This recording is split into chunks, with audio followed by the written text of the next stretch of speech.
That's what I love about Dustin's dream. Is it's a mission, it's a project, but it's his story that shows his life work. The Dustin's Dream Foundation, when we started, I remember our first meeting going, okay, what does this look like? What is this going to be? What are we going to do? And we knew that, obviously, with his Christian faith, we knew that we wanted it, obviously, to focus on the spiritual aspect, but we knew also that Dustin wanted to be a doctor, was interested in medical missionaries, and so it was a match there. The mission field, the medical mission field, and so that was the easy part. It really was. I remember when I first found out about Dustin, about what happened on December 15th, I received a call from the university chaplain, and he explained to me what had happened. He told me that Dustin had been murdered. He'd been the victim of a murder-suicide in his own home by a stranger. I remember I went numb at the time. It just felt like a terrible nightmare. You couldn't believe it. You didn't want to believe it? I was really hurt, angry, surprised. There's a lot. But for Dustin, he was the most unsuspected friend to pass away at that point. He was always the cleanest, the sharpest guy. You never would expect anything bad to happen to him. And I remember myself asking and going, you got to be kidding me, God. You're talking about a kid. You're talking about this kid, Dustin Chamberlain, that I don't know that there's a finer kid. He does everything right. He lives his life right. He's humble. He's kind, and you're going to sit here and take him at this age, And I think that's a natural reaction, and the kids were asking that too. And I can remember it like it was yesterday, because one of the things that I said is, this young man would have probably been my grandkid's doctor, and it's not going to happen now.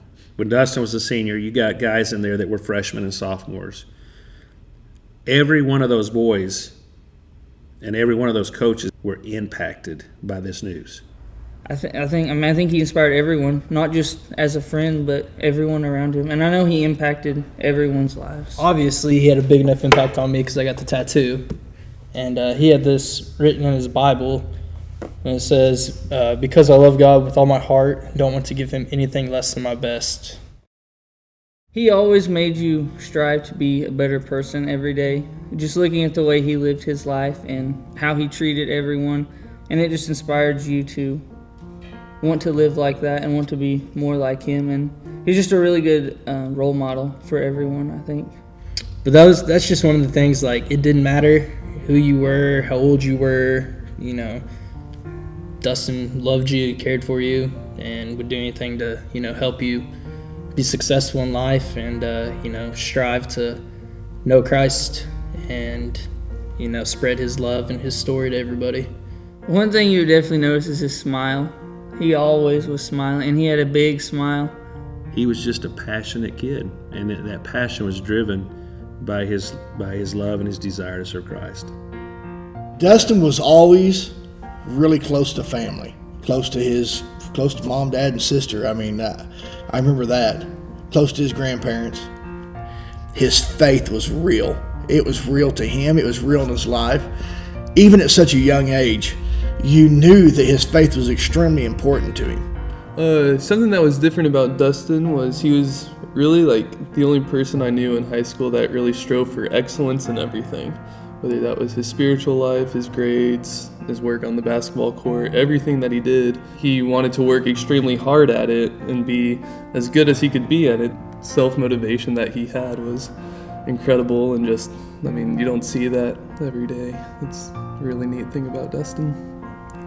I'm thinking about back when he accepted Christ. He was 5, and so he came into our room one night when he was 5, and he was just feeling so guilty, and he wanted us to pray with him to accept Christ. And so we did. And so then about 4.5 years later, when Danae turned 5, he just got so concerned because, aren't you guys going to talk to her about accepting Christ? And we try to explain to him, Dustin, not everybody accepts Christ at age 5. What made Dustin different, what was remarkable, was his maturity at the age of 16, 17, 18. While I and everyone else, were worried about, just temporary things. He had an eternal perspective. It's remarkable that someone our age back then had such a perspective like that. Dustin was always a constant reminder of, what's your walk like? He was always just faithful to challenge me to be more faithful to the Lord. Dustin just wanted God's glory no matter what. And so I feel like if we were to talk today, like he would say, God's plan is good. Like God knew why he took me on that day. The work that's being done now is what's important. I'm just thankful that God's allowed my story, who I was, to be used for his glory. And so I think that's something that it's hard for me to understand and grasp sometimes, but just trusting that it's true and trusting that he would kind of give me that same answer is just who Dustin was.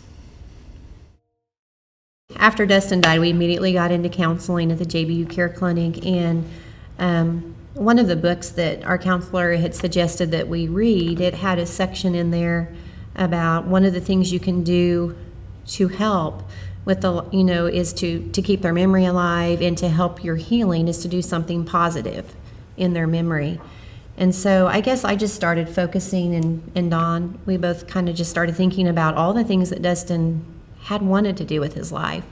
And the night before he died, he shared so many things with me. We stayed up late talking that night, and so I just started thinking about this was such a horrible, terrible thing, but we believed in Romans 8:28, the good old standby, that all things will work together for good. I thought, we can't let the enemy defeat us in this, because that's what he wants. This was not of God that this happened the way it did, but it was allowed. But there's got to be something good. So at a back to school breakfast in September of 2012, I mentioned something to Karen. Austin and Dustin were buddies, and I said, I've just got this vision, and I would love to do something positive in Dustin's memory. And, what about if we did a foundation? And she went home and told Gary, and that very day, they were in 100%. And then we sat there and went, now what? None of us really had started a foundation. God simply opened the doors for us. He opened the doors to scholarships that we wanted to give. He opened the doors to Joe Wallencheck. Joe Wallencheck he's a professor at John Brown, and he's at the business department. He's the dean of the business school there. Yeah. And I had said to Gary, we have to have something. What are we going to do? And he said, well, it's funny that you're asking me that this week, because just last week I was talking to my buddy Joe. He said, do you know Joe? And I'm like, no. And he said, well, he's worked with Guatemala for 20 some years, and there's a doctor there that is working out of her husband's church. Life of Hope Ministry was another organization that had paid her salary to leave the government hospital, because the people where this is located is down near the city dump, and the people weren't able to get in and get the care they needed. And there's between 7,000 and 10,000 people that exist out of and in the city dump. And to see, their surroundings that they're living in and stuff, it really is very troubling. And the people there, they don't have a lot. I saw a kid eating off a Frisbee as a plate. But the cool part is that these kids are, they're getting support and stuff through Dustin's Stream and the foundation down there. And this doctor had a vision, and she had drawn up plans for a clinic, and everything was in place. Just not the money. The initial cost was $50,000. And like I had mentioned, we did not have a penny. And we asked them, said, well, how long would we have to raise that kind of funds? And anyway, ended up the first floor was completed in 7 or 8 months. So yeah. It was amazing. But Life of Hope came along with us and partnered with us, and it's just been a great partnership, and we've been able to accomplish so much more, much quicker than if we were trying to do it on our own. So we built the first floor of the clinic. As we were getting close to the end of that, I remember a meeting where we sat down and said, okay, now what's next? Where we go from here now? And again, God answered our prayer, because it wasn't very long before Dr. Lila was going, I want to build a second floor.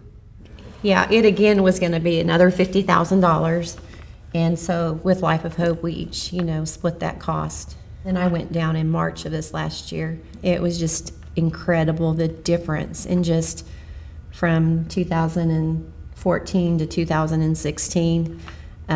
They had moved the pharmacy to the second floor, and the first trip we just had that one, floor completed, and the pharmacy was just in a little corner, a couple of metal shelves, and now it's like a whole end of the second floor is the pharmacy, and just the number of people that were coming to get help and the services that they were able to provide now. They had a part-time physical therapist working, and a dentist was there working part-time, and it was just it's just really encouraging. We have a Dustin's Dream racing team. Whoever thought that would happen? But we have 9 guys that are running race cars that have the Dustin's Dream Foundation logo on it.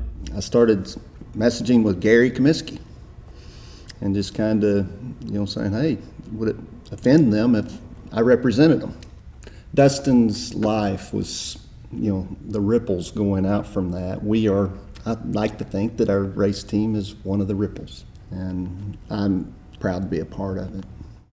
One thing that we like to do is the scholarships for the students here at the high school where Dustin attended, and we also have an endowed scholarship at Baylor, which we really didn't have a whole lot to do. We did a little financial giving to that, but a lot of Dustin's friends, their families, and the professors have just established that and carried that. Baylor University Scholarship, as well as here at Siloam Springs, both are geared towards students that are going into the medical field. So, we're helping to encourage that and to see that goes forward. We were introduced to a young lady from JBU that is from a little town called Campur in Guatemala. And she just happens to have a brother who runs a medical facility down there. They happen to have a need for mothers, expectant mothers, mothers that have had kids, babies, and there's a need to take care of them. They have a very high mortality rate there with, delivering moms. The city's donated a home and for this use to set up for pregnant mothers, but it's just sitting there, and so they're actually working up a proposal on what it would cost to fund it, set it up, to furnish it, staff it, and that's one of the things that we're possibly looking at right now. And we're going to send a team down there spring break and check it out and see if that's indeed where God wants us to go. And I just talked to Devin Chance with Life of Hope just yesterday, and the clinic's doing well, but there's still so many needs there, even just with medication, with staffing. I think one of the things that we're really wanting to see is, we have this event once a year, which is awesome, but now that the clinic is, mostly constructed, there's still that third floor waiting, but then that increases the operating costs and equipment and staffing and everything. And we're really wanting to get to where we have monthly support. Part of the idea with having monthly giving where it's systematic, it would help us and to be able to work up a budget. And right now, we're not there.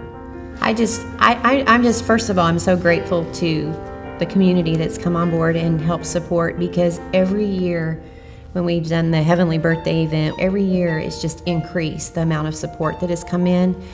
And so that has helped all of this to happen. And then there's still so many dreams, there, and there's so many needs for the people in so many different areas. I feel like that Dustin's Dream is going to expand and become so much more than what we've started with. And that's our hope and prayer. And we know that Dustin's dream is living on. And that's what it was all about. That's what Dustin's dream is. We're continuing that work. We're going to continue to reach lives. When you see what it has brought about, and then God opens another door, and it's almost just like him saying, it's not finished. There's still more to be done.